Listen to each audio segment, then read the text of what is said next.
Rome, 1962. The street outside the Café Greco hums with evening chatter, espresso cups clinking. A man in a gray coat steps out, his face half-shadowed under the street lamp. Across the road, 3 figures sit in a parked Fiat, their eyes fixed on him. As he turns the corner, the driver gives a single nod. Moments later, the man vanishes, without a sound, without a struggle, and without a trace. By sunrise, his apartment is empty, his passport torn in the sink. The Italian papers called it a disappearance, but Mossad called it declassified history. Before we get deeper into this secret web that stretched across Europe, tell me, where are you watching from right now, and what time is it there? If stories like this keep you up at night, hit that subscribe button and turn on notifications because these declassified files drop every single day. When the guns fell silent in 1945, Europe tried to bury its ghosts. But for Israel, those ghosts were targets. In the chaos that followed World War II, thousands of Nazi war criminals simply vanished into the fabric of European life. Some fled to South America, while others hid in plain sight under new names, new identities, and new governments. For the newly formed Jewish state, this wasn't just unfinished business, it was personal. The Mossad, barely a few years old, took on its first unofficial mission: hunt the men who had slaughtered millions of their people. This mission was also the seed of something much bigger, something that would build Mossad's first covert network in Europe. From the cafes of Vienna to the back streets of Zurich, safe houses were established under the guise of shipping firms, travel agencies, and cultural exchanges. The young agents who ran them were not seasoned spies. Many were Holocaust survivors themselves, carrying scars deeper than any training could hide. Their task was simple, yet impossible. Find the unfindable, track down the hidden architects of the final solution, and bring them to justice by any means necessary. Europe was fertile ground for espionage. Its cities, rebuilt but fractured, were crawling with new intelligence agencies like the CIA, MI6, the KGB, and France's SDECE. Amid this Cold War chessboard, Mossad slipped quietly onto the board, unseen, underestimated, and utterly determined. Vienna quickly became the first European hub. Neutral Austria, sitting precisely between East and West, was the perfect listening post. Mossad agents moved through it like ghosts, posing as journalists, engineers, or businessmen. From there, they reached into Germany, Switzerland, France, and Italy, building one of the most sophisticated post-war intelligence webs. But what began as a noble mission of justice quickly evolved into something far more secretive. As Israel's enemies grew abroad, Arab diplomats, Palestinian activists, and Soviet-aligned agents, Mossad expanded its reach. Soon, Europe became an invisible war zone. Assassinations, wiretaps, and surveillance operations unfolded quietly behind the facade of post-war peace. Few people in Europe truly realized just how deep Mossad's roots had sunk. To sustain the network, Mossad needed people who were fluent, adaptable, and invisible. Europe was full of them. Displaced Jews, refugees from Eastern Europe, and even ex-intelligence operatives seeking purpose in the chaos of the Cold War. Some were motivated by guilt, others by loyalty, and some simply by money. Mossad's recruitment style was quiet but ruthless. It might involve a briefcase with a false bottom, a coded letter, or a meeting in a park where only one person would walk away with instructions. Each agent was trained to disappear, to become whoever they needed to be. Forged passports came from Belgium, highly specialized radios from Switzerland, and cash from shadow accounts hidden in Luxembourg banks. Every move left no trace, and every message self-destructed not digitally, but physically burned in the ashtrays of dim hotel rooms. It was espionage in its purest, most analog form. By the late 1952, Mossad's presence in Europe was undeniable, though it remained invisible to the public eye. They had informants inside Arab embassies in Paris, listening posts in Rome and Geneva, and close collaboration with certain Western agencies who found Israel's intelligence useful. But there was a dangerous duality in play. In public, Mossad was the ally, helping track armed smugglers and sharing intelligence on Arab movements. In private, it was running its own aggressive agenda, surveilling Arab delegations to the UN in Geneva, shadowing diplomats in London, and tapping hotel rooms in Rome. What began as a partnership with Western allies was rapidly turning into a silent competition for control. Mossad trusted no one, not even those it worked with. This distrust would later define its entire European strategy: work with allies, but never rely on them. Not everyone inside Mossad agreed with how far things were going. Veteran operatives from the early years, who had joined out of a sense of justice, began to question the methods. One agent's words, recorded years later, still haunt Israeli archives. "We started by hunting monsters. Then one day, we looked in the mirror and saw one staring back. For every Nazi caught, there were others, diplomats, scientists, or suspected financiers taken, interrogated, or killed, with little conclusive evidence." The moral line was rapidly blurring. European intelligence officers, especially in France and Italy, began privately complaining that Mossad's presence was uncontrolled. But publicly, no one dared confront them. Mossad's success and its connections with powerful allies made it essentially untouchable. By 1960, the European network had become a permanent branch of Mossad operations, complete with its own budgets, agents, and command chain. That same year, the world got its first public glimpse of Mossad's reach: the capture of Adolf Eichmann in Argentina. The mission had been planned for years in European cities, involving surveillance in Zurich, forged documents from Munich, and flight coordination through Rome. It was proof that Mossad's European network worked flawlessly, but it was also undeniable proof that Mossad could act unilaterally without asking permission from anyone. To the world, it was a story of justice. Inside European intelligence circles, it was a profound warning. If Mossad could kidnap a man on the other side of the world, what else could it do right under their noses? By the early 1960s, Europe had become Mossad's second homeland of intelligence. Its agents operated freely in embassies, banks, and even cafes, watching, listening, and recording. Every telephone wire was a potential source, and every diplomat was a possible target. It was a silent empire, built not on borders, but on information and fear. The world saw Europe as a land of peace and progress, but Mossad saw it as a battlefield of secrets. As the 1970 seconds approached, that battlefield was about to explode into chaos. A single, catastrophic mistake that would shatter Mossad's image forever. The Cold War wasn't just a standoff between the United States and the Soviet Union.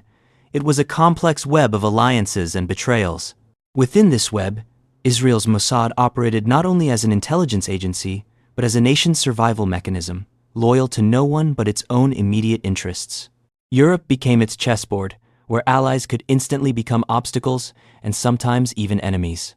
By the early 1970 seconds, Mossad's network across Europe had grown immensely sophisticated, utilizing safe houses in Brussels, cover companies in Zurich, and false identities stretching from Vienna to Athens. Every move was calculated to give Israel an intelligence edge. At first, the CIA and Mossad worked hand in hand. Washington wanted to understand Arab alliances with the Soviets, and in return, Mossad gained access to Western surveillance technology, satellite imagery, and diplomatic leverage.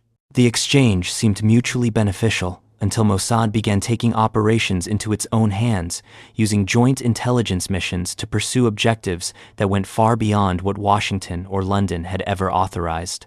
One such incident unfolded in France in 1973. Mossad agents operating under European aliases were tracking a network of Palestinian militants allegedly linked to the Munich massacre the year before. The French intelligence agency, DST, had agreed to cooperate. But within days, Mossad moved unilaterally, launching a secret assassination attempt in Lillehammer without French approval. The operation failed. An innocent North African waiter was shot dead, and French police were left to deal with the fallout. Paris was furious. Their supposed allies were left humiliated in front of the world when the affair leaked to the press. Behind closed doors, European officials began to question whether Mossad was simply using their countries as disposable staging grounds. Yet, despite the anger, no one dared to cut ties completely. Israel's intelligence service still had what everyone wanted: deep insight into Arab political movements and a network of agents that reached into corners of the Middle East no Western service could penetrate. For European governments worried about terrorism, this intelligence was invaluable. They condemned Mossad publicly, but behind the scenes, they still answered its calls. The same pattern repeated in Italy, Austria, and Germany. Mossad agents, disguised as businessmen, journalists, or aid workers, moved quietly through European capitals. They gathered intelligence not only on Arab diplomats and suspected militants, but sometimes even on their supposed allies. In Vienna, for instance, Mossad monitored meetings between Soviet and Arab representatives, passing some information to the CIA while deliberately withholding details that served Israel's separate agenda. The Americans knew, of course, but often tolerated it. Every intelligence agency understood the rules of this shadow game. Loyalty was conditional, and information was always the ultimate currency. But the trust began to collapse after a series of botched operations. In 1973, the Lillehammer incident was followed by an even bigger scandal: the assassination in Lillehammer, Norway. Mossad agents tragically mistook an innocent Moroccan waiter, Ahmed Bouchiki, for a senior PLO figure. The operation ended in disaster. Several agents were arrested, others fled the country, and the Norwegian government issued one of the strongest protests ever made against Israel's actions in Europe. For the CIA and MI6, this was a profound embarrassment. Mossad had used European soil without consulting anyone, risking the exposure of joint networks that had taken years to build. Intelligence chiefs in Langley and London warned Tel Aviv that unilateral missions were simply unsustainable. But Mossad refused to bow. One former operative reportedly told an American liaison officer, "We operate where we must. We cannot ask permission to defend Jewish lives." By the late 1972, the relationship had grown visibly strained. The CIA, frustrated by Mossad's secrecy and occasional deception, began tightening the flow of shared intelligence. Yet, both sides desperately needed each other. When the Soviet Union increased its presence in the Middle East, Mossad's field reports once again became invaluable. Cooperation resumed, but it was now characterized by deep, mutual suspicion. Then came the Lebanon crisis in the early 1982. Israel's invasion required massive intelligence coordination across Europe, tracking arms shipments, money transfers, and diplomatic cover used by the PLO. Mossad agents were everywhere, intercepting couriers in Cyprus, following shipments through Italy, and interrogating captured intermediaries in Greece. But the CIA began noticing something strange. Some of the information shared by Mossad seemed tailored, exaggerated in parts, selective in others, as if designed specifically to justify Israel's military actions rather than provide neutral intelligence. For Washington, this was the final breaking point. In private memos and diplomatic cables, American intelligence analysts later complained that Israel had turned cooperation into manipulation. European allies, too, began voicing concern, realizing that Mossad's operations were now actively shaping foreign policy across the continent. Meanwhile, in the shadows of Brussels and Zurich, Mossad quietly expanded its network of European informants, not only among Arab communities, but within political and business circles. These contacts provided early warnings on European decisions related to arms embargoes and trade restrictions. For Israel, this intelligence was vital, but for European governments, it felt alarmingly like infiltration. French and German counterintelligence units began discreetly monitoring Israeli diplomatic activity, suspecting that Mossad was using embassies as cover for aggressive espionage. By the late 1982, a new layer of complexity emerged. The Soviet Union was collapsing, and Eastern Europe was opening up. Mossad saw an immediate opportunity. Dozens of former KGB officers and informants were suddenly willing to sell secrets, and Mossad was among the very first to reach them. From Berlin to Prague, Israeli operatives quietly purchased Soviet archives, including crucial data on Arab military programs and old KGB operations. Western agencies were stunned. Israel had beaten them to the punch, securing priceless Cold War intelligence. The game had come full circle. The same allies who had once questioned Mossad's ethics were now forced to buy information from it. But Mossad's dominance came at a political cost. European nations, though indebted to Israel's intelligence capabilities, grew deeply wary of being dragged into covert wars they didn't start. In some capitals, Mossad agents were quietly expelled or their movements severely restricted. Yet the network remained resilient, operating through layers of front companies, non-Israeli passports, and deep cover operatives. Mossad continued to operate unseen, often untraceable. By the dawn of the 1992, Mossad's European operations had profoundly transformed. What began as cooperation during the Cold War had become a sprawling network of influence and surveillance, sometimes even bordering on defiance of its allies. The Mossad operatives who once carried forged passports and silenced pistols began to carry laptops and satellite phones. The Cold War may have been over, but Europe was still a chessboard. Only now, the pieces were invisible. The network that had once relied on human couriers adapted seamlessly into a new digital architecture of surveillance, deception, and cyber infiltration. Mossad knew it had to dominate this new landscape before anyone else did. The first phase of this transformation began in Switzerland and Germany. Both countries had deep economic ties with the Middle East, and Mossad saw opportunities hidden within. Through shell companies registered in Zurich and Liechtenstein, operatives began tracing funds that allegedly financed arms deals and nuclear research linked to Iran. These companies were not just covers, they were intelligence nodes. Mossad agents used them to access European banking systems, intercept financial transactions, and identify hidden trade routes that connected European industries to Tehran's programs. But these weren't official operations. European governments often had no idea Mossad was operating inside their borders. While diplomats spoke of cooperation, Mossad's cyber units quietly infiltrated networks belonging to technology firms, defense contractors, and even government ministries. By the mid-1990s, Mossad had grown bolder, using fake identities often Western European to enter telecommunications companies, cybersecurity startups, and logistics firms that handled sensitive exports. Behind the polished logos and clean offices were deep-cover agents feeding data back to Tel Aviv. When the European Union expanded and new nations from Eastern Europe joined, Mossad saw fresh ground to cultivate. Israeli operatives moved in fast, posing as business consultants and journalists, buying classified information directly from ex-KGB officers, desperate for cash. What they gathered wasn't just about Russia or Iran. It was often about Europe's own vulnerabilities.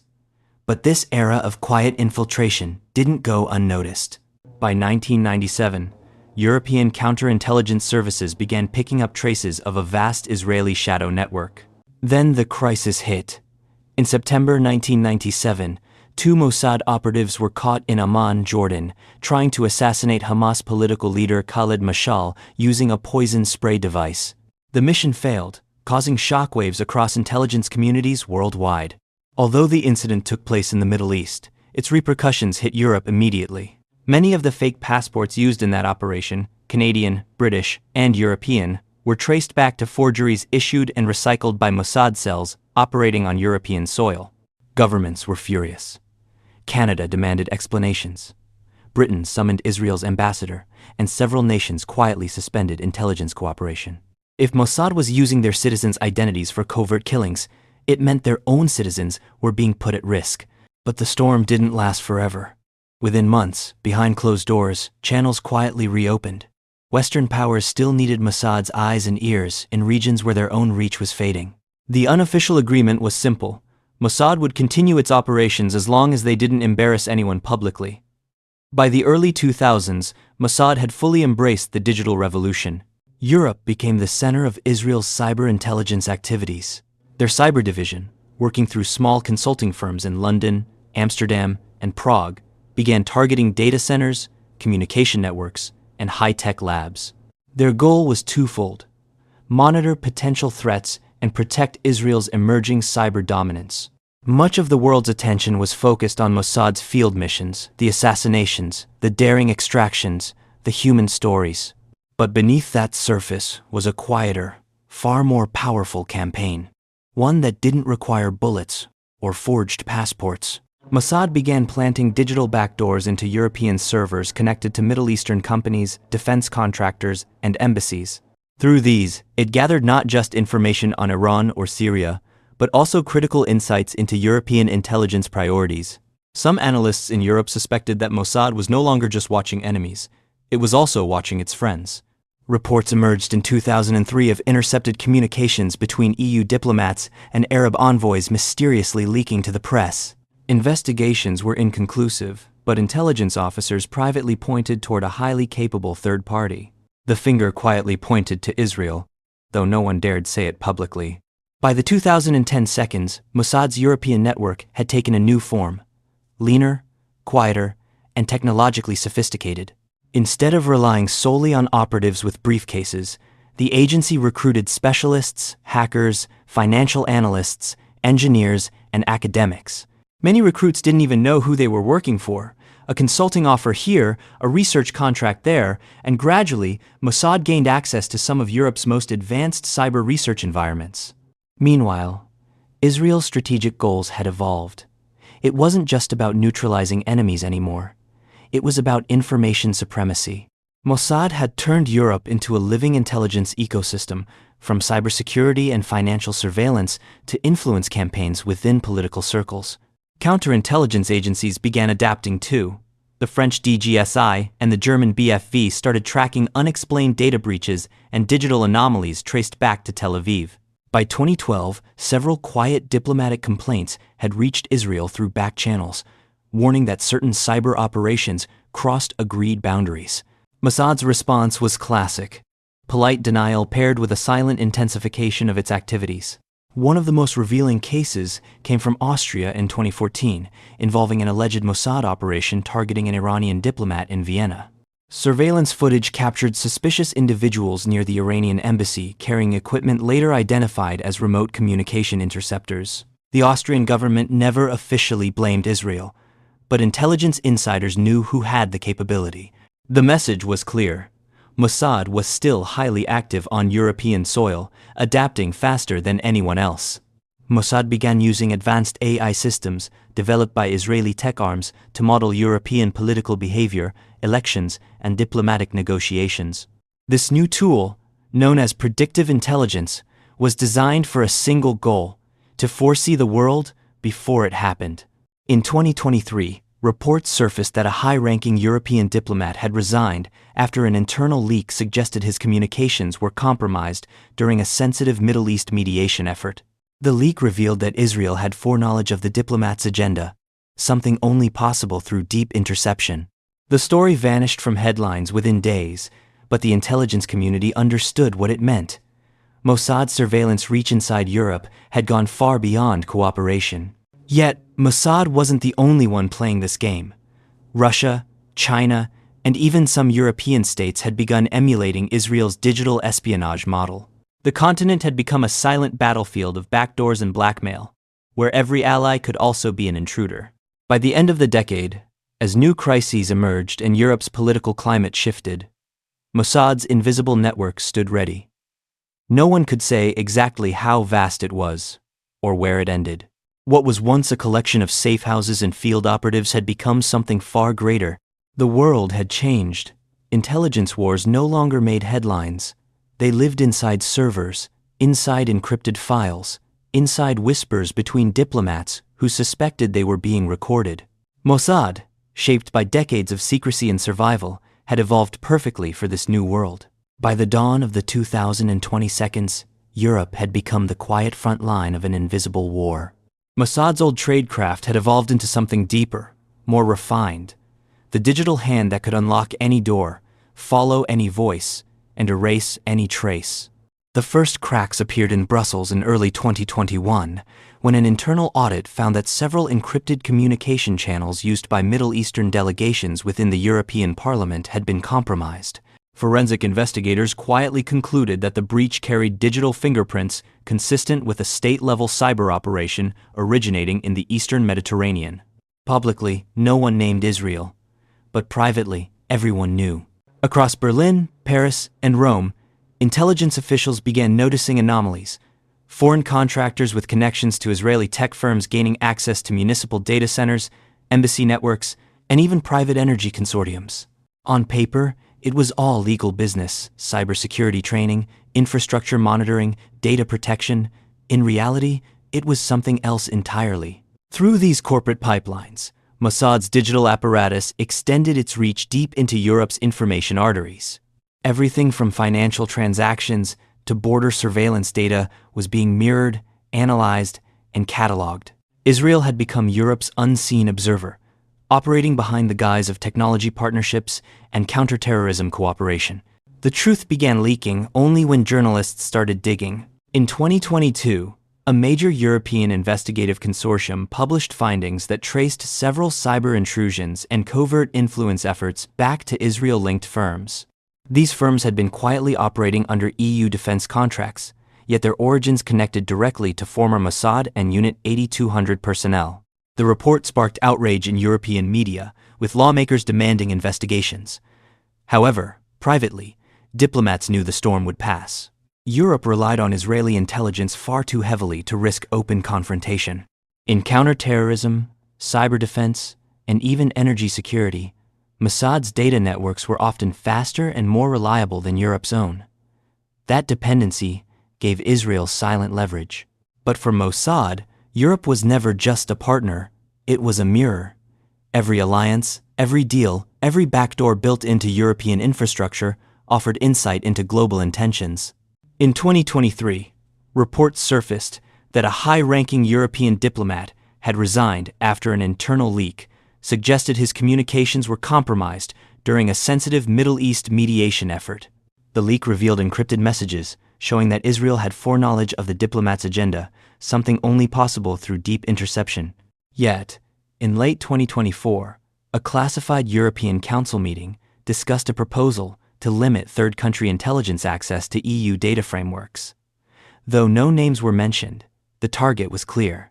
Some intelligence chiefs argued that Mossad's activities, from cyber surveillance to recruitment of local assets, had gone too far. But others pushed back, arguing that Israel's intelligence saves European lives. As one senior official reportedly said, "You don't shut down your most effective firewall just because it's too good." The debate never reached the public. And so, the cycle continued.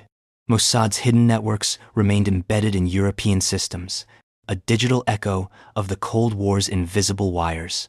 Its agents no longer needed to meet in cafes or safe houses. They met in encrypted chat rooms and data hubs. The final act of this hidden war came in early 2025, when a European cybersecurity firm accidentally exposed a database linked to an Israeli analytics company. Inside were detailed metadata records of communications from over a dozen European embassies. Once again, it made headlines for a day, then quickly disappeared. But the message was clear. Mossad's reach hadn't shrunk, it had simply gone deeper underground. As night falls over Europe's cities, from the quiet alleys of Prague to the corridors of Brussels, invisible networks hum beneath the streets, carrying secrets no one will ever fully uncover. Every phone call, every encrypted message, every flicker of light on a security feed might be part of something larger, a digital shadow. This is war without borders, where alliances are temporary and surveillance is eternal. Because in this new world, no one controls the truth, only the narrative. And Mossad, for all its denials and distance, still understands the oldest lesson in espionage.